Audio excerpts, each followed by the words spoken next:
'Twas the night before Christmas, and all through the house not a creature was stirring, except for the mouse. He had in its eyes a wish for desire, and a multitude of franchises it wanted to acquire. From Marvel to Lucasfilms, even ESPN. But when it came to the content, this is where the fun began. The mouse was stumped at this point. His high horse, he came off it.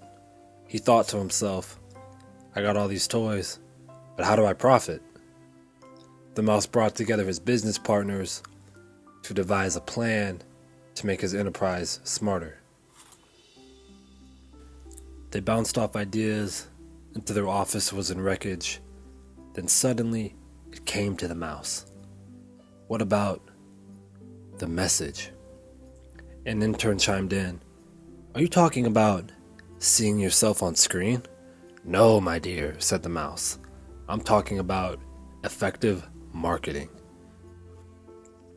The mouse had it figured out. He took charge of the team. He was now ready to make sure his company's content would be seen. They started out with 3 movies in a galaxy far, far away, where subliminal messages came heavy into play. When writing these 3, it was hard to tell which was which.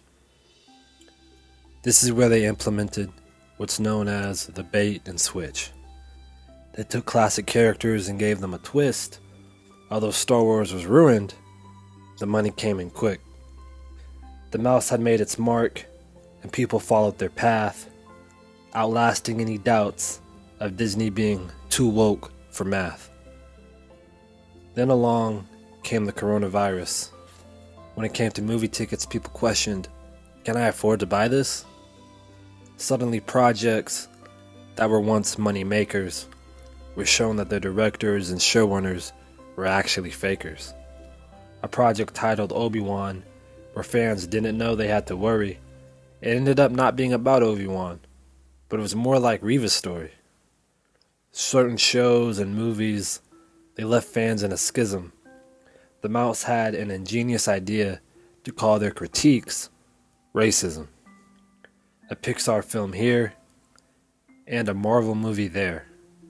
Somehow the mouse's pockets were suddenly less than square. This is where the panic set in. The mouse fired his old CEO and brought the previous one back in. Instead of the message, instead of a statement, the mouse wanted to just give good old-fashioned entertainment.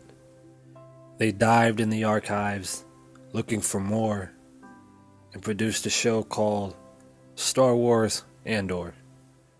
Classic fans loved it, critics too, but along with the hits came some bullshit too. The mouse said to himself, I'm losing money. Do they not like me? Not realizing the results of the bait and switch isn't hatred, but apathy. Running out of people who gave a fuck, because for every Andor, there were 4 She-Hulks. The Christmas lesson the mouse failed to admit. Fans are your customers, not your whipping stick. Realizing his fate, the mouse fell to his knee, knowing it was truly one of the last nights for Disney. I am him, ultra instinct, bitch, I'm going super saiyan. I can't trust an Android, my iPhone been ringing. I might go and cop another one, make my way to the Europeans, baby. I'll be back next weekend, only getting better every season. Says c'est la vie to my old girl, okay, one more time then I'm leaving. Peace and deuces, truth is, I can't fuck